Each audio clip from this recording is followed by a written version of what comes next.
All right, good morning. Thank you for your patience. I'm going to brief you on the officer-involved shooting that happened on September 24th in the 1800 block of Barnes Bridge Road and the 2000 block of Barnes Bridge. This is the 10th officer-involved shooting involving a Dallas police officer in 2023 and the 8th in which a suspect has engaged my officers with gunfire. On September 22nd, Northeast covert officers were on normal patrol when they saw a silver Cadillac SUV with a paper tag that did not belong to the vehicle. Officer attempted a traffic stop, but the driver took off. There was no pursuit. On September 24th, at about 12:30 a.m., covert officers saw the same SUV westbound on Garland Road near Peavy Road, this time with a different paper tag that did not belong to the vehicle. The covert officers followed the vehicle to the 1800 block of Barnes Bridge Road and requested uniform officers to the address. Officers Francis Vela and Oscar Macias responded to the scene. When uniformed officers arrived, they saw the suspect, later identified as 55-year-old Michael Shirley, outside the suspect vehicle. The officers gave verbal commands to Shirley to stop and show his hands. Shirley then pulled out a handgun from his shoulder holster. Officer Vela fired her weapon at Shirley, and the suspect fired back. Officer Vela continued to fire, and Senior Corporal Andrew Pease, a covert officer on scene, also fired his weapon at Shirley. Shirley continued to shoot, then got back into the stolen vehicle and sped northbound on El Capitan into a nearby apartment complex. The suspect cut through the complex and came out eastbound on Barnes Bridge Road. The suspect hit a curb and flipped the SUV in the 2000 block of Barnes Bridge. Senior Corporal Andrew Pease and Officer Richard Reniger saw the suspect vehicle crash and approached the suspect vehicle on foot from the east. Officer Pease and Reniger were wearing heavy vests with police markings, carrying patrol rifles. Officers Vela and Macias approached from the west and Shirley fired at them for a second time. Officers Pease and Reniger took cover behind a parked vehicle and returned fire on the suspect. The suspect was hit by the return gunfire and fell to the ground. A drone was deployed, showing the suspect still on the ground and the suspect's weapon lying next to him on the grass. Officers approached the suspect with shields and placed him into custody. Officers administered first aid until DFR arrived, but Shirley died at the scene. The drone footage also showed another person still inside the vehicle. The woman inside the vehicle was not injured in the crash. The woman said she had gotten into the suspect vehicle voluntarily, and as she and the suspect drove around, the suspect then pulled her into the second row seat of the vehicle and handcuffed her to the seatbelt. She is not considered a suspect and was not charged. Michael Shirley has a criminal record including indecency with a child, unlawful carrying of a weapon, failure to ID as a fugitive, prohibited weapon, discharge of a firearm, burglary of a motor vehicle, evading arrest, theft of property, and driving while license suspended enhanced. At the time of the incident, Michael Shirley had active warrants for failure to ID false fictitious info out of Dallas County Sheriff's Office, along with prohibited weapons, failed to comply as a sex offender registration, and aggravated robbery out of Garland PD. Michael Shirley had received an 8-year sentence in 2010 for indecency with a child and has a lifetime sex offender registration requirement. The vehicle the suspect was driving was taken in an aggravated robbery out of Garland. The suspect's weapon was also recovered at the scene. Dozens of shell casings were recovered by crime scene technicians at each shooting scene. One DPD vehicle was hit twice by gunfire, once in the driver's side window and once in the driver's side front fender. An unoccupied vehicle on Barnes Bridge Road was also hit by gunfire from the suspect. No officers were hit by rounds fired by the suspect, and no officers were injured. Offense reports were filed in this case, including 4 counts of aggravated assault on a public servant and 1 charge of kidnapping. All charges would be cleared by exceptional arrest. The Dallas Police Special Investigations Unit is investigating this case. The Dallas County District Attorney's Office was notified. The Office of Community Police Oversight was notified. But before I show you the body-worn camera footage, this is never the outcome we want, but yet again, I stand in front of you talking about the dangers that my men and women face as they serve to protect this city. No call is routine. This should have been a traffic stop. Instead, a violent criminal, predator, I might add, chose to fire upon my brave men and women, not once but twice. 10 officer-involved shootings, and 8 times a suspect firing at my officers. Your officers who are simply doing their job, working to make our city safe. Today I want to highlight the professionalism of what I witnessed, the bravery of all officers involved. At the first shooting scene, they get back into their vehicle and pursue the man who just tried to kill them. They follow, risking their lives, knowing the danger, so he doesn't hurt others. I'm proud of all of my officers involved, but I wish to highlight Officer Vela's actions. This suspect did not want to give up and tried to kill her. She showed remarkable poise, calm, was mindful of her training and tactics, and was a leader in the most chaotic situations officers face. I'm very proud. We are all very proud. This is the work being done each day by the brave men and women of the Dallas Police Department. This is the sacrifice they make each time they put this uniform on to protect the residents of the city of Dallas. And we will now play the video to this incident.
He's gonna come back.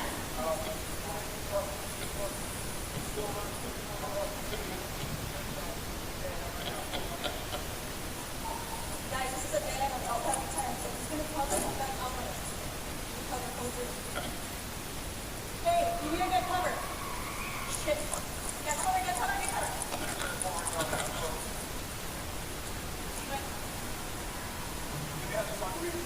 Sorry, go on.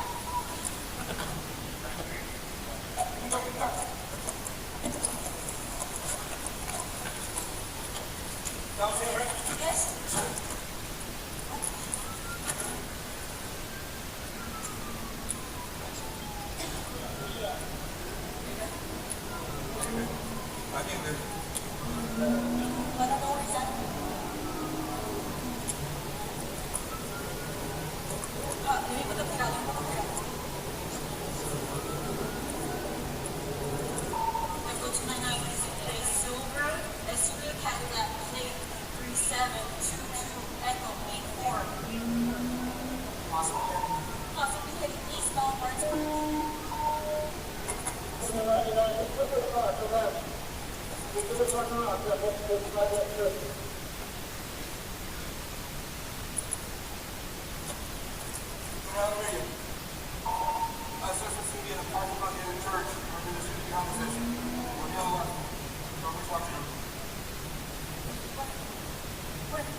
crossfire coming.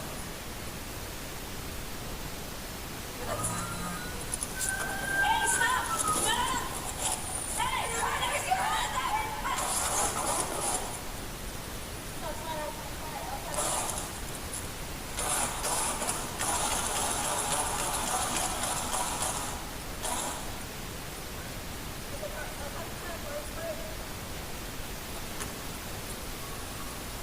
You're gonna have to come back this way.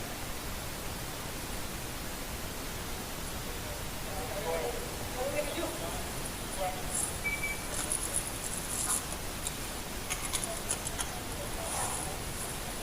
He's gonna come back.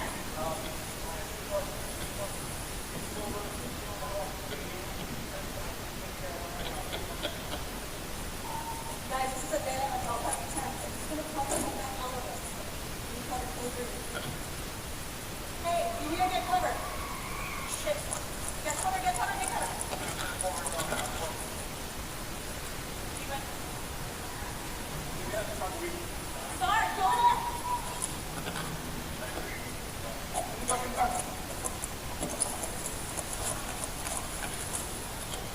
That was him, right? Yes.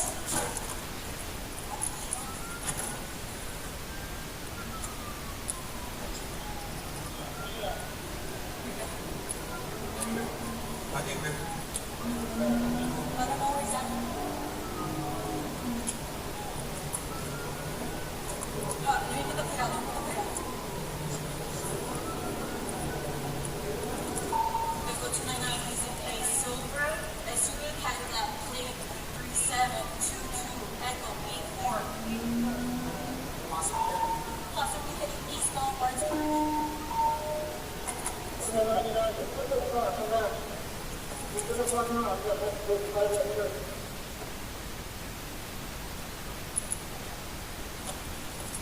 around the area. Suspects can be in a parking lot near the church. They're just behind the station. We'll be on the left. Nobody's watching them.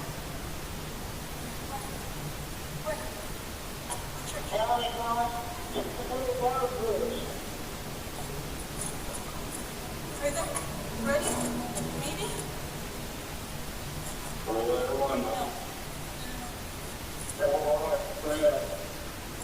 Right. Watch out, watch out, watch out, watch out. Get down, get down, get down.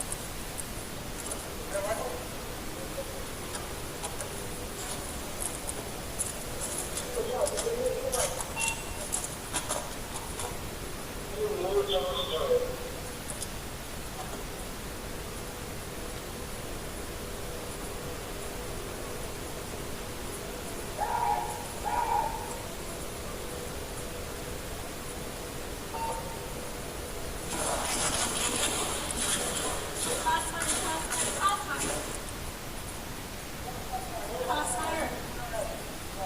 Yes. Don't put your flashlight.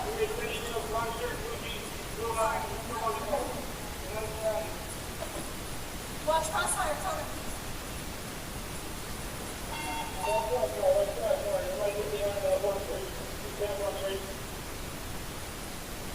I see him over there. Oh no, I still want to show the presence.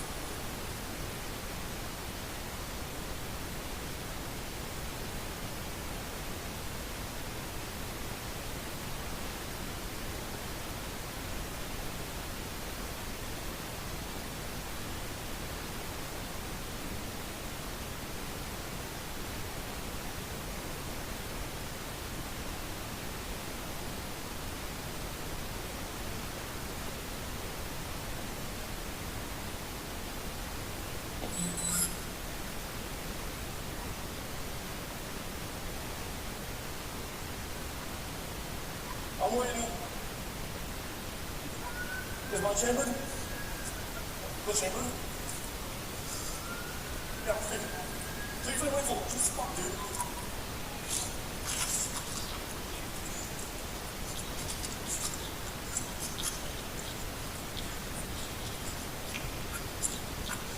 You ready?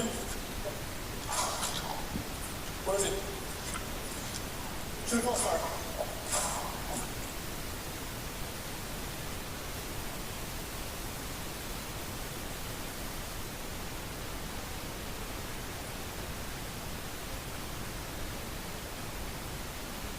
see him. Where's your fucking ass? Right in front of the car, behind it. Where's your fucking ass?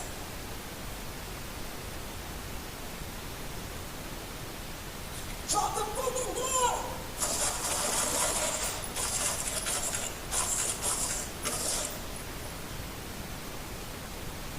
Roll EMS!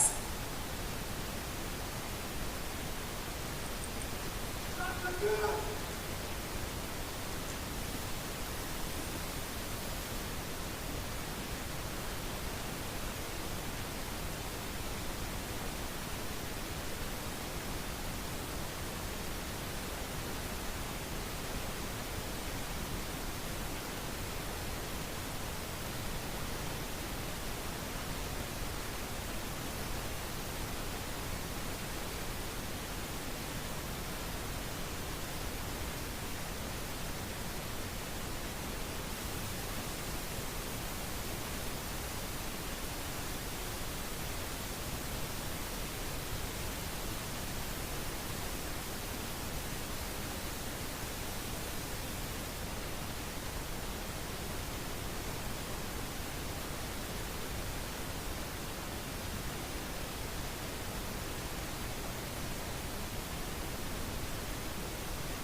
Another question I was just want to add.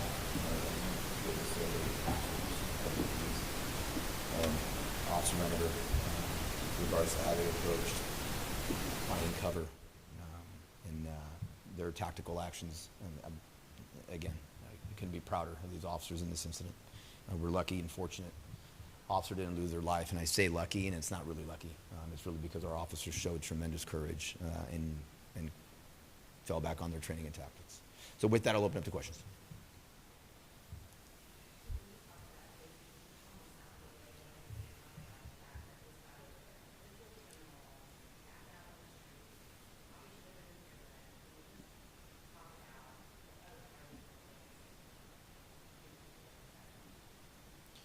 Well, as I mentioned, when we talk about gun crime and this and that, and we can't say we're serious about it until these individuals are held accountable. There's no question about it. Obviously, this individual, had served time in prison for a major crime. There were warrants out for his arrest. really what this shows to me, that these are the dangers our officers face every day. And it's getting more and more. I do sound like a broken record. But as I've said, it's every time these men and women are undaunted. They will continue to go out and put in risk their lives every time these incidents happen. But certainly, as I've mentioned before, and I continue to say it again, it is getting much, much more violent for my officers and the officers across this country. But our officers are undeterred. These officers are undeterred. And as you saw, they had to tap into their warrior spirit. And did not back down from evil, and ultimately in the end, they saved someone's life eventually, or definitely more victims from this predator.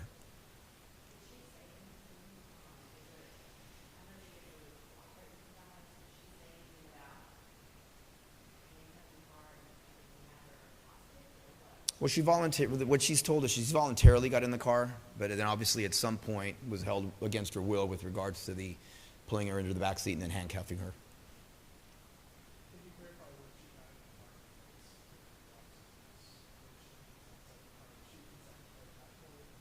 She was inside the car still.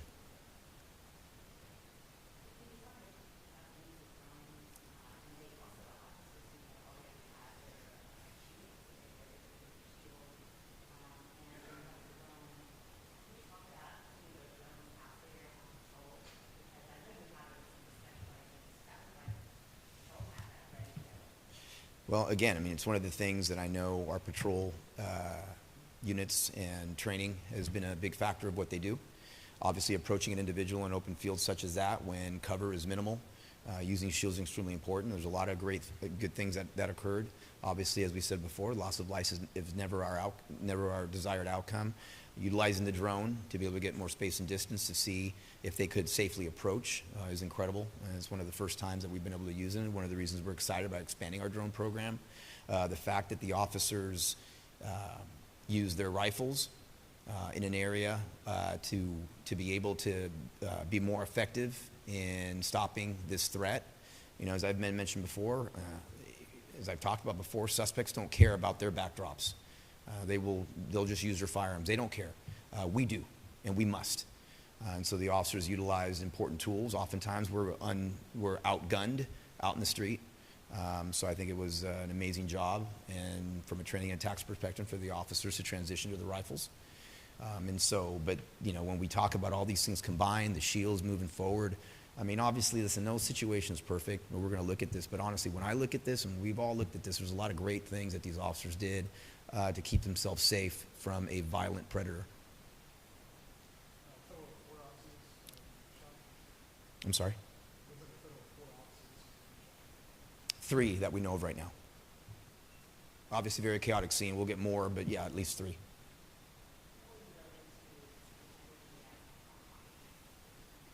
Any more questions on this? Yes, ma'am.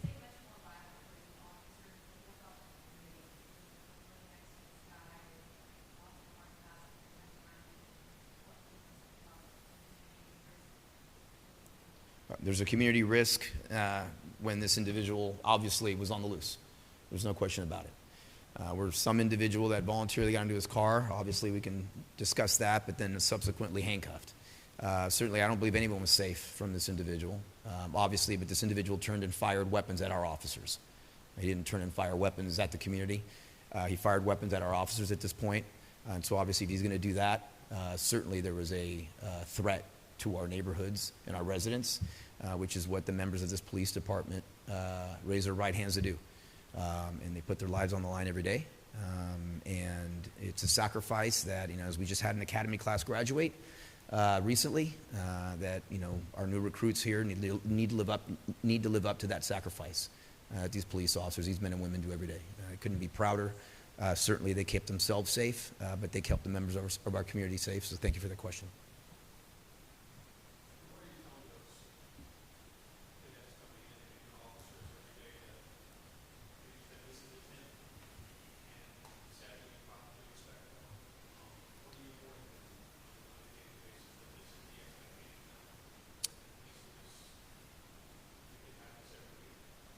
we certainly can have it every week. Unfortunately, I've been standing in front of you all several times with the fact that our officers are taking gunfire. There's a reality to this job, and we can't sugarcoat it. And it takes a certain individual to want to wear this uniform and to do what you just witnessed right there. And so, it could be sobering at times, but as our graduates, they know what they're getting themselves into as well. And what I ask them to do is, are they willing to live up to the sacrifice that their brother and sister officers do every day, that they witness every day? That I'm fortunate to have a front row seat to see this amazing work and the sacrifice that every city needs those type of police officers, and we have them, and I'm very proud.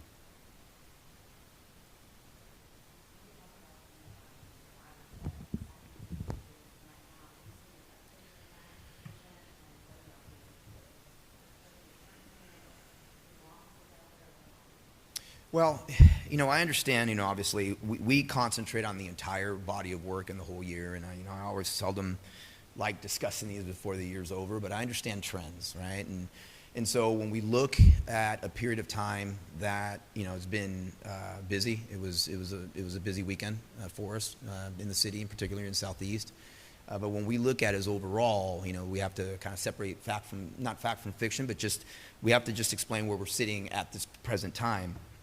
And as an example, when we look at Southeast is over 4% down in total violent crime in an area that historically leads generally in violent crime. Murder is flat in Southeast. Aggravated assault, non-family violence is down almost 10% in Southeast. And so, although I understand and see where we talk about trends, and there's going to be challenges and successes. It was a challenging weekend. There's no question about it. But I think we need to make sure that we recognize and understand where we're at as a city as well. When we look overall as a city, overall violent crime in the city is down 12%. Yes, we're up 6% in murder, but as you all know, we've reduced murder pretty substantially during the summer months. Offenses involving guns are down over 12%. Shooting violent crime offenses, murder, ag assault, robbery is down almost 19%. We have over 1,000 less victims of violent crime in the city compared to last year. We have 171 less robberies, almost a 9% reduction than last year. And we have 877 less victims of aggravated assault, almost a 15% reduction from last year. Over 16% decrease in non-family violence aggravated assault as a city, and over 10% decrease in family violence aggravated assault as a city. And that comes on, 2 prior years of us being able to move the needle and decrease that violent trend. And so, again, as I said, Rebecca, we're never doing touchdown dances. We know, and I probably said this 100 times as well, that we're going to have successes and we're going to have challenges.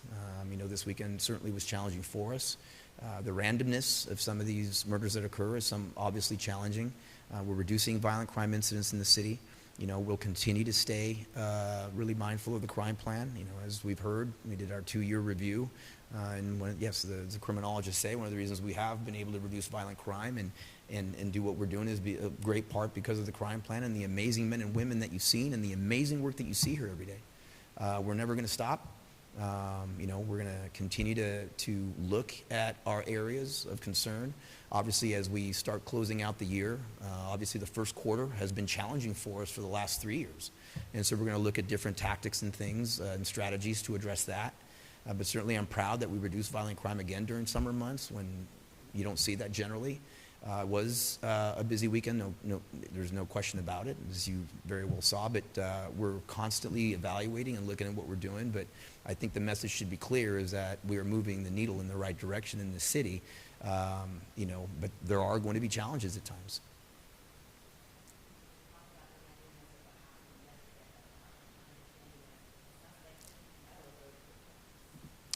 There was probably some mental health issues involved in that. It's a tragedy, but those are the type of incidents again that mental health is an important issue when it comes to gun violence, and it certainly was a random case where unfortunately we had several victims.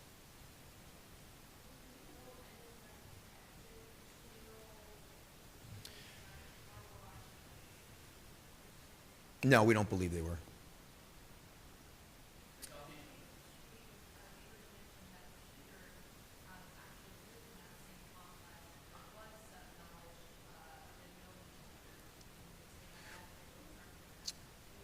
No, this was, I haven't gotten full briefings on those. This was for the officer involved shooting. We want to have those discussions. We can have those discussions later.